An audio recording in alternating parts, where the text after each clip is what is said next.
ஓம் சக்தி. உலகமெல்லாம் சக்தி நெறி ஓங்க வேண்டும். ஒவ்வொருவர் மனக்குறையும் நீங்க வேண்டும். கோட்டூர் மலையாண்டிப்பட்டினம், கோவை மாவட்டத்தின் தென் பகுதியில் உள்ள ஊர். அந்த ஊரில் ஆதிபராசக்தி மன்றம் அமைத்து அம்மாவின் தொண்டர்கள் ஆன்மீகத் தொண்டும் சமுதாய தொண்டும் புரிந்து வந்தனர். ஊரிலிருந்த நாத்திக இளைஞர்கள் சிலர் அடிக்கடி செவ்வாடை தொண்டர்களையும் அடிகளார் அவர்களையும் கேலியும் கிண்டலும் செய்து வருவது வழக்கம். அவர்களின் வாயெல்லாம் அடங்குமாறு அம்மா அற்புதம் ஒன்றை நடத்திக் கட்டினார்கள். அங்கே திருவாத்தா என்ற பெண்மணி ஒருவர், அவருக்கு கண்ணில் ஏதோ கோளாறு. மதுரைக்குச் சென்று கண் சிகிச்சை பெற்றாள். சிகிச்சையில் ஏற்பட்ட சிக்கல் காரணமாக பாவம் அந்த பெண்மணியின் கண் பார்வையை போய்விட்டது. 3 ஆண்டு காலம் கண் தெரியாத குருடியாகவே நடமாடி வந்தார்.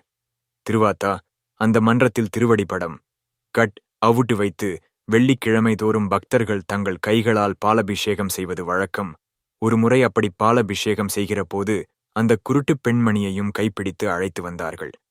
அவர் கையில் பால் கொடுத்து மன்றத்தார் பாலபிஷேகம் செய்ய வைத்தார்கள். அதற்கான பலனை அன்றிரவே அம்மா கொடுத்தாள். எப்படி? அன்றிரவு அந்த குருட்டுப் பெண்மணியின் கனவில் அம்மா ஒரு சிறுமி வடிவத்துடன் தோன்றினாள்.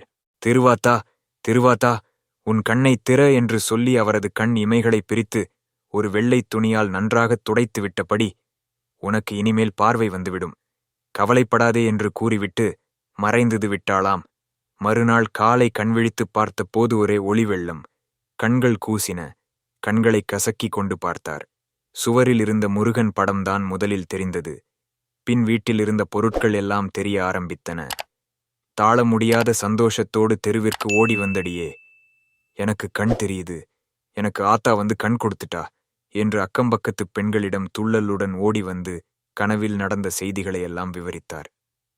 திருவத்தா, 3 வருடமாக நம் கண் எதிரே குருடியாக நடமாடிய ஒரு பெண்மணி இப்போது பார்வையுடன் நடமாடுகிறாள். ஆத்தா கனவில் வந்தாள் என்கிறாள். என்ன இது, அதிசயமாக இருக்கிறதே என்று நாத்திகம் பேசிய இளைஞர்களே அதிசயப்பட்டார்கள். ஓர் ஏழை பெண்மணியை பாத பூஜை செய்ய வைத்து பார்வையும் கொடுத்த அன்னை சில நாத்திகர் கண்ணையும் திறந்தாள். அவனவன் விதிப்படியே அவனவன் மதியும் சென்றதால் சிலரை விட்டுவிட்டாள். அறிவிற்கு எட்டாத போது அனுபவம் கண்டாவது தெளிய வேண்டும். அனுபவம் பெற்றும் அறிவு தெளியவில்லையேல் என்ன செய்வது? அதுதான் விதி. படிப்பறிவு முக்கியமில்லை, பட்டறிவுதான் முக்கியம் என்பது அன்னையின் அருள்வாக்கு. ஓம் சக்தி.